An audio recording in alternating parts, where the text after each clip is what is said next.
안녕하세요. 솔케어 미니스트리 엘리사 리입니다. 이번 시간에는 거듭남의 삶이란 어떤 것인가에 대하여 말씀을 나누길 바랍니다. 토니 캠플러는 그의 저서 카르페 디엠에서 소위 믿음의 전사 키에르케고르의 삶의 열정을 인용하여 총 11장을 할애하고 있습니다. 거기서 하나님의 시간을 살아가는 오늘의 우리에게 진정 무엇이 열정적인 삶인지를 말하고자 합니다. 그는 서문에서 나이 50세의 지점에서 잠시 인생의 레이스를 멈추고 그리고 삶이 무엇인지, 무엇이 가치 있는 인생인지를 생각합니다.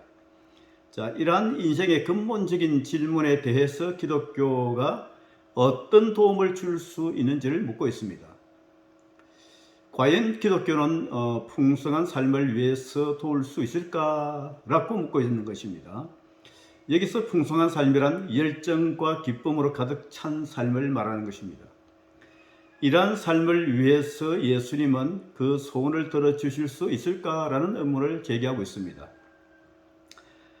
신학자들이 말하는 피상적인 행복이 아니라 많이 웃게 만들고 자녀들과 즐기고 손자들과 웃으며 신나게 노는 것을 말하는 것입니다. 그리고 무엇보다도 아내와 부유한 삶을 누리는 것입니다. 현재의 우리의 비참한 실존이 이러한 삶을 비기독교적으로 만드는 것은 아닌가라고 묻고 있습니다. 지금까지 그는 예수님이 누구시며 성도들을 위해 어떤 일을 할 수 있는지 설교해 왔습니다.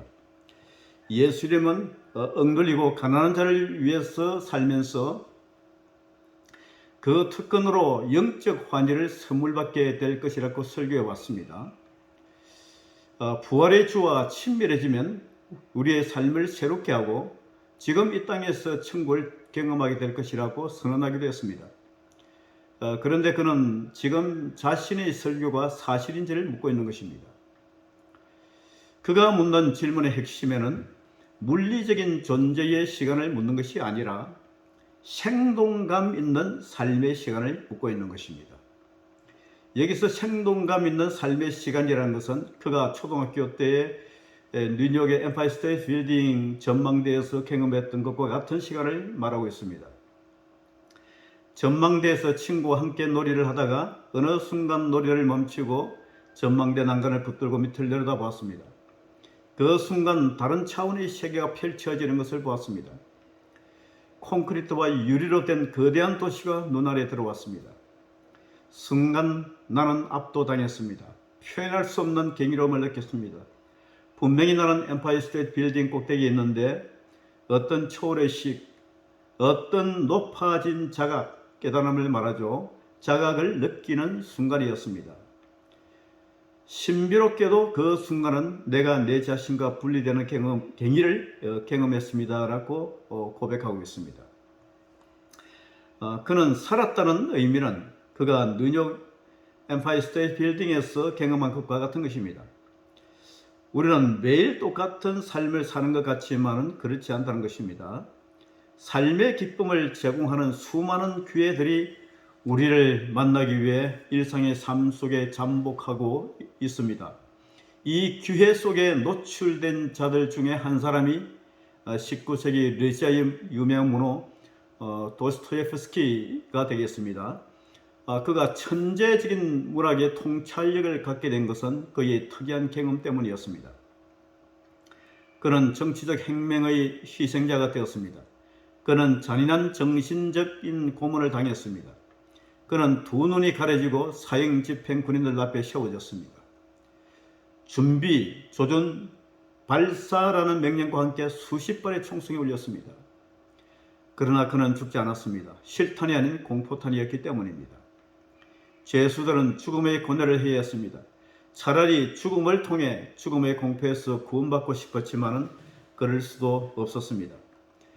그러나 도스토옙스키는 죽지 않고 죽음을 경험하는 일련의 과정을 거치면서 그런 현실을 새롭게 바라보는 눈을 뜬 것입니다. 열정적인 감사와 감격으로 삶을 이해하기 시작했습니다. 자신이 마지막이 다가오고 있음을 확신했을 때 그는 살아있다는 것이 얼마나 아름답고 놀라운 것인지 전혀 새로운 방식으로 삶을 바라보게 되었습니다.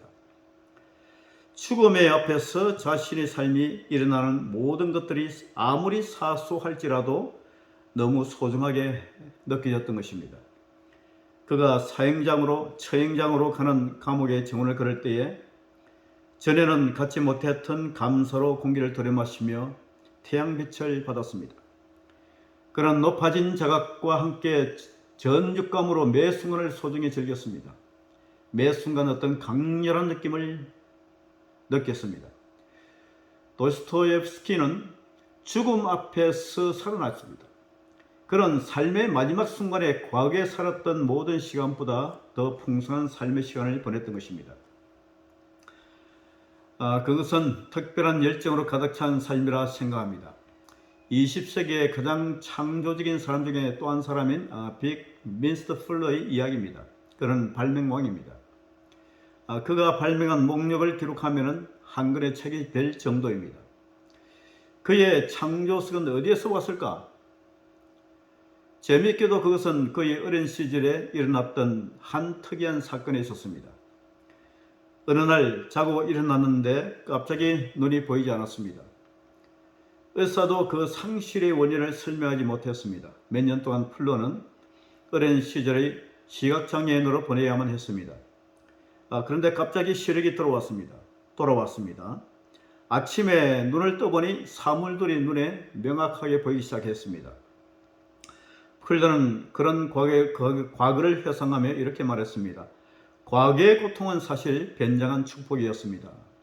몇 년간의 시각장애가 지나가고 시력을 다시 회복했을 때 내가 평소에 당연하게 여겼던 모든 것들이 완전히 새롭게 보였습니다. 라고 말했습니다. 시력을 되찾은 풀러는 세상은 경이 그 자체였습니다. 그는 경이의 시각과 열정 그리고 시각장애 당시 개발된 창조적 상상력으로 세상을 바라봤습니다. 다른 사람이 볼 수 없는 세상이 눈에 들어왔습니다. 그리고 눈에 들어온 모든 것들이 발명의 대상이었습니다. 그의 삶은 흥분의 연속이었습니다. 도스토옙스키나 풀러가 경험한 높아진 자각과 살아있음 그리고 토니 캠플러의 전망대에서 경험한 경이 등은 행복을 뛰어넘는 어떤 높아진 경험, 성경에서 약속한 놀라운 기쁨을 탐구하는 시도입니다. 그의 책은 영적으로 감정적으로 그리스도 안에 거하는 존재에 관한 글입니다. 또한 세상의 진부한 소음 때문에 들을 수 없는 소리를 듣는 새로운 차원의 삶에 관한 글이기도 합니다. 이것이 거듭남의 삶을 소개하는 내용이 되겠습니다. 거듭남이란 것은 성령의 신비적인 침입에 항복하는 자에게 주시는 하나님의 선물입니다. 거듭남의 약속이신 예수님은 요한복음 10장 10절에서 나는 양들의 생명을 얻고 더 얻어서 풍성함을 얻게 하려 왔다고 말씀하십니다. 그러므로 예수님은 죽음 같은 무감각을 몰아내기 위해 이 땅에 오신 것입니다. 예수님은 우리와 함께 하시되 열정적인 임재로 함께 하시는 것입니다. 지친 세상 한가운데서도 우리를 춤추게 만드는 임재, 그 임재로 함께 계시는 것입니다.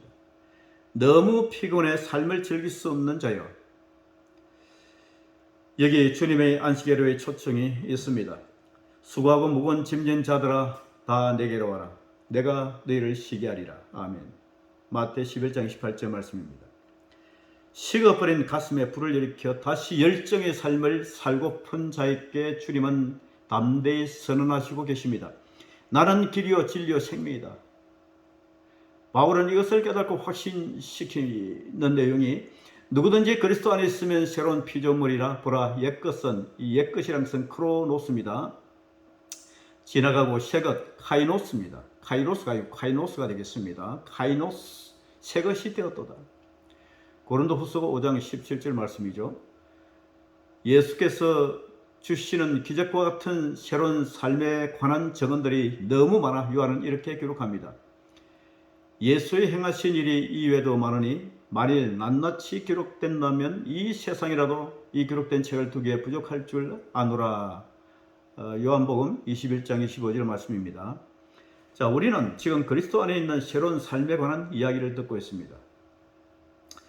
감정에 호소하는 나의 열정을 비웃는 소위 지성인들은 나는 느낀다, 고로 나는 존재한다라는 말을 결코 이해할 수 없을 것입니다. 마치 예수님의 제자들이 예수님의 말씀을 이해할 수 없었듯이 말입니다. 열정은 인간 존재의 가장 심오한 차원을 표현하는 방법이라고 합니다. 우리가 얼마나 열정적이고 헌신적인 수준에서 나는 누구인가 라는 정체성이 세워지게 되는 것입니다. 따라서 하나님을 알기 위해서 열정이 있어야 한다는 것입니다. 열정이야말로 이 모든 것을 효과적으로 성취할 수 있는 궁극적인 수단이 되기 때문입니다. 하나님은 지식을 열정적으로 사랑하시는 아버지와 같은 분이십니다. 하나님은 감성적인 분이십니다. 하나님은 때로는 미워하고 증오하고 울고 웃으시는 분이십니다. 하나님은 피조물과 함께 기뻐할 때 만족감을 느끼시고 피조물에게 깊은 연민을 느낄 때에 자신의 뜻을 돌이킬 수 있으신 분이십니다. 더 중요한 것은 이런 열정의 하나님은 그의 백성들에게 자신과 같은 열정을 기대하신다는 것입니다. 하나님은 인간의 논리보다 사랑으로 자신을 알기를 원하십니다. 그러므로 지적인 용어 속에 하나님 자신을 가두려는 인간의 오만한 태도를 하나님은 비웃으시는 것입니다. 창조주 하나님과 감정적 교감도 없는 지적인 기독교의 교육가보다는 하나님에 대한 사랑의 열정으로 불탔던 단순한 목동이었던 다고아 출신의 예언자가 하나님을 훨씬 더 잘 알 것입니다. 이스라엘의 왕이었던 다윗이 그랬습니다. 그가 하나님을 기쁘게 한 것은 다름 아닌 격렬한 춤과 함께 드린 예비였습니다. 아가스의 육감적이고 생생한 하나님과의 교제를 보면서 이성적이고 논리를 앞세우는 자들은 결코 아가스의 하나님을 이해할 수가 없습니다.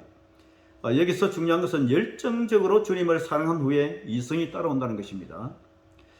파스칼은 과학과 논리라는 시험적이고 이성적인 범주에서 하나님을 더듬어 찾는 반면에 또한 신비한 회심의 객정적 황홀 속에서도 하나님을 알았습니다. 이성은 어느 단계까지 우리를 하나님께 인도할 수 있지만 우리는 감성 안에서 하나님을 느낄 줄 알아야 합니다. 무엇이 우리를 하나님께 더 나아가도록 격려하고 있는가? 이성의 확신이 아니라 마음의 확신에 있는 것입니다. 논리적이고 이성적인 설명은 유익한 것이지만 열정적인 믿음과 사랑대에 따라오는 것입니다. 열정적으로 하나님을 끌어안고 마치 연인처럼 하나님을 아는 자들은 가슴으로 이성을 알 수 있는 이유를 알게 되는 것입니다. 이 파스칼이 이런 말에 동의할 것입니다. 하나님과의 관계에 있어서 이성은 단지 열정적인 사랑의 도움에 불과하다는 것입니다. 우리가 하나님께 항복할 때 하나님은 우리 안에 열정적인 사랑을 창조하십니다. 토니 캠플러는 이러한 변화에 대하여 말하고 있습니다. 하나님의 사랑으로 충만하도록 자신을 드리는 자가 어떻게 전혀 다른 삶을 경험하게 되는가를 설명하고 있습니다. 한마디로 새로운 삶에 관한 것입니다. 우리는 예배에서 열정을 느끼고 사랑에서 열정을 느끼며 그리고 노래에서 열정을 경험합니다. 음식 맛 시를 읽는 것까지 우리는 그리스도 안에서 새로운 인식으로 모든 것과 부딪히기 때문에 진한 살아있음을 느낍니다. 이것이 예수께서 약속하신 풍성한 삶입니다.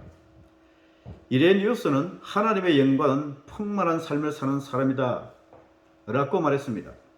충만한 삶, 그것은 바로 구원을 말하는 것입니다. 구원이란 고통으로 가득 찬 이 세상에서 우리가 경험할 수 있는 살아있음을 말합니다. 1세기 전에 쉐렌 키에르케고르는 이 시대는 죽어가고 있다. 죄 때문이 아니라 열정의 결핍 때문이다 라고 간파했습니다. 이 시대의 수많은 이혼 부부들의 주 원인이 외도가 아니라 관계의 죽음에 있다는 것입니다. 결혼 후에 몇 년이 지나면 배우자를 향한 열정이 사라집니다. 심지어 외도한 배우자를 정오할 열정도 없습니다. 정오는 격렬한 감정을 필요로 하기 때문입니다. 그들은 모든 것이 냉담해지는 것입니다. 감정 교류 없이 관계를 한다는 것입니다. 그들은 감정이 없는 것은 사람을 죽이는 것이고 무감각하게 한다는 것입니다. 어떤 격렬함도 없다는 것입니다. 거리에는 무감각한 인형처럼 걸어가는 사람들로 가득 차 있습니다. 오늘날 교회도 죽어가고 있습니다. 왜 죽어가는가? 복음을 전하지 않아서가 아니다. 현실에 발맞추지 못해서가 아니라는 것입니다. 사회 이슈에 대해서 무관심하기 때문이 또한 아닙니다. 그들은 무감각합니다. 교인들이 냉담함으로 설교자의 생명력을 빨아내고 있습니다. 교인은 이제 막 신학교를 졸업한 꿈만한 목사의 꿈을 빼앗고 에너지를 고갈시키고 그리고 심령을 메마르게 하는 것입니다. 오늘날 설교자는 청중의 반응을 거의 얻지 못한다고 합니다. 청중은 무감각하게 죽은 모습이기 때문입니다. 니체가 깨달아야 했던 것은 죽은 자는 하나님이 아니라 그의 백성들이라는 사실입니다. 오늘날 자본주의 사회에서는 돈을 벌기 위하여 너무 바쁘기 때문에 서로를 알 수 있는 시간이 부족합니다. 어느 통계에 의하면 남편이 하루에 아내와 대화하는 시간이 9분 30초라고 합니다. 그러나 아버지와 자녀의 대화 시간은 하루에 단지 4분 30초에 불과하다는 것입니다. 자녀들이 하루에 5시간 이상을 SNS를 보고 아버지와 4분 30초를 대화하는 셈이 됩니다. 필요치 않은 것을 구매할 돈을 벌기 위해 부모들이 보육원에 아이들을 맡기는 것을 합리적이라고 생각합니다.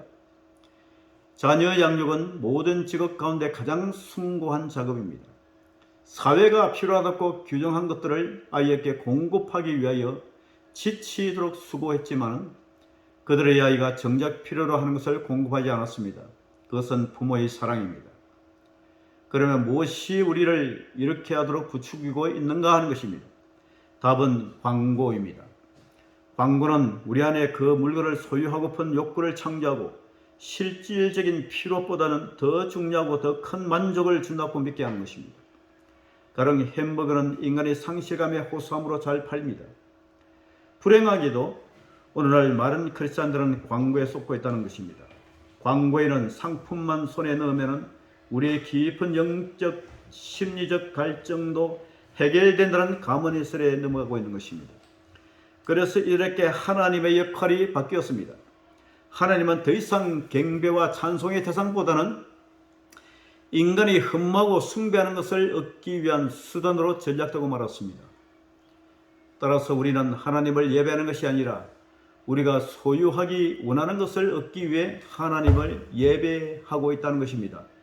이 시대는 성경의 예수님을 믿는 것이 아니라 자신들이 창조한 새로운 예수님을 믿고 있다고 볼 수 있습니다. 오늘은 거듭남의 삶은 어떤 것이냐에 대한 내용을 말씀으로 간단하게 드렸습니다. 감사합니다.